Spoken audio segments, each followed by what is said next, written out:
नमस्कार. आज आपण 11व्या श्लोकाचा अर्थ जाणून घेणार आहोत. आता 11व्या श्लोकापासून 13व्या श्लोकापर्यंत परम अक्षर निर्गुण निराकार अशा परब्रह्माची उपासना करणाऱ्या योग्यांच्या अंतकालीन गतीचे वर्णन करण्यासाठी प्रथम त्या अक्षर ब्रह्माची प्रशंसा करून त्याचे स्वरूप सांगण्याची प्रतिज्ञा भगवंत करीत आहेत. श्लोक 11. यदक्षरं वेदविदो वदन्ति विशन्ति यद्यतयो वीतरागाः यदिच्छन्तो ब्रह्मचर्ये चरन्ति तत्ते पदं संग्रहेण प्रवक्ष्ये. श्लोकाचा अर्थ: वेदवेत्ते विद्वान ज्या सच्चिदानंद घनरूप परमपदाला अविनाशी म्हणतात, आसक्ती नसलेले यत्नशील संन्यासी महात्मे ज्याच्यामध्ये प्रवेश करतात आणि ज्या परमपदाची इच्छा करणारे ब्रह्मचारी ब्रह्मचर्याचे आचरण करतात, ते परमपद मी तुला थोडक्यात सांगतो. वेदविद या पदाचा भावार्थ असा की ज्यामुळे परमात्म्याचे ज्ञान होते त्याला वेद असे म्हणतात. हा वेद हल्ली 4 संहिता व ऐतरेयादी ब्राह्मण भाग यांच्या रूपात प्राप्त आहे. परब्रह्म परमात्मा हाच वेदांचा प्राण व वेदांचा आधार होय. वेदांचे तात्पर्य तोच होय. हे तात्पर्य जे जाणतात आणि जाणून त्याला प्राप्त करून घेण्याची अविरत साधना करतात व शेवटी प्राप्त करून घेतात, ते ज्ञानी महात्मे पुरुष हेच वेदविद म्हणजे वेदाचे यथार्थ ज्ञाते होत. यत या पदाने सच्चिदानंद घन परब्रह्माचा निर्देश आहे. येथे असे दाखविले आहे की वेद जाणणारे ज्ञानी महात्मे पुरुषच त्या ब्रह्माविषयी काही सांगू शकतात. याचा इतर लोकांना अधिकार नाही. ते महात्मे म्हणतात की हे अक्षर आहे, म्हणजे हे असे एक महान तत्व आहे की ज्याचा कोणत्याही अवस्थेत कधीही कोणत्याही रूपात क्षय होत नाही. हे नेहमी अविनाशी, एकरस आणि एक रूप राहते. ज्यांच्यामध्ये आसक्तीचा पूर्ण अभाव झालेला आहे ते वीतराग होत.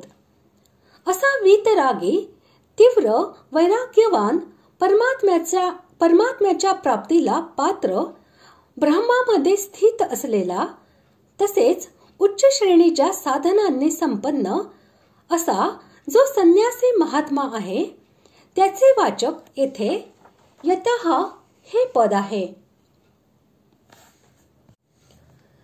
यत विशन्ति या शब्दाचा अर्थ असा आहे की ज्याच्यामध्ये प्रवेश करतात.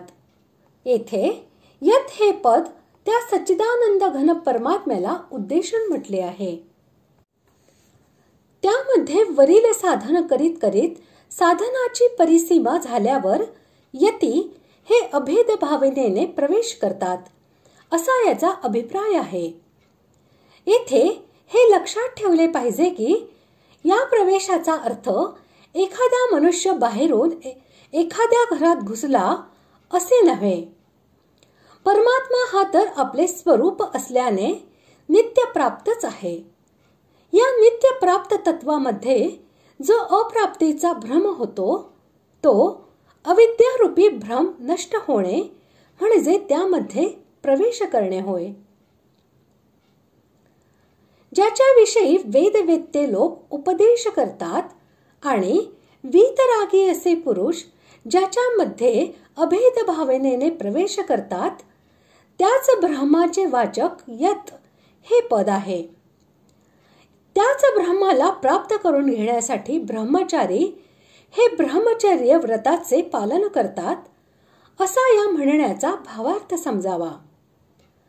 ब्रह्मामध्ये अथवा ब्रह्माच्या मार्गामध्ये संचार करणे, ज्या साधनांनी ब्रह्मप्राप्तीच्या मार्गावर पुढे जाता येते त्यांचे आचरण करणे, असा ब्रह्मचर्य याचा वास्तविक अर्थ आहे.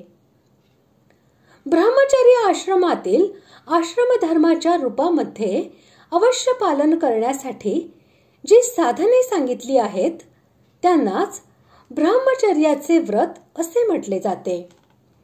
आणि साधारणपणे अवस्थाभेदाने सर्व साधकांनी यथाशक्ती त्यांचे पालन केले पाहिजे.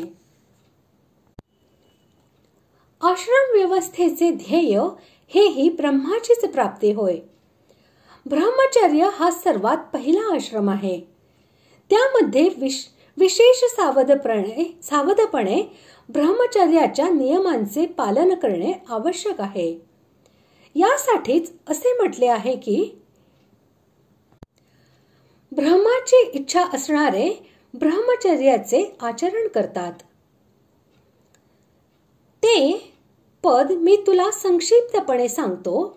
या वाक्याद्वारे भगवंतांनी अशी प्रतिज्ञा केली आहे की वरील वाक्यामधून ज्या परब्रह्म परमात्म्याचा निर्देश केलेला आहे ते ब्रह्म कोणते आहे आणि अंतकाळी कशा प्रकारे साधन करणारा मनुष्य ते प्राप्त करून घेतो, ही गोष्ट मी तुला संक्षिप्तपणे सांगतो. अशा प्रकारे आज आपण 11व्या श्लोकाचा अर्थ जाणून घेतला. पुढील भागात आपण 12व्या व 13व्या श्लोकाचा एकत्र अर्थ जाणून घेऊया. धन्यवाद.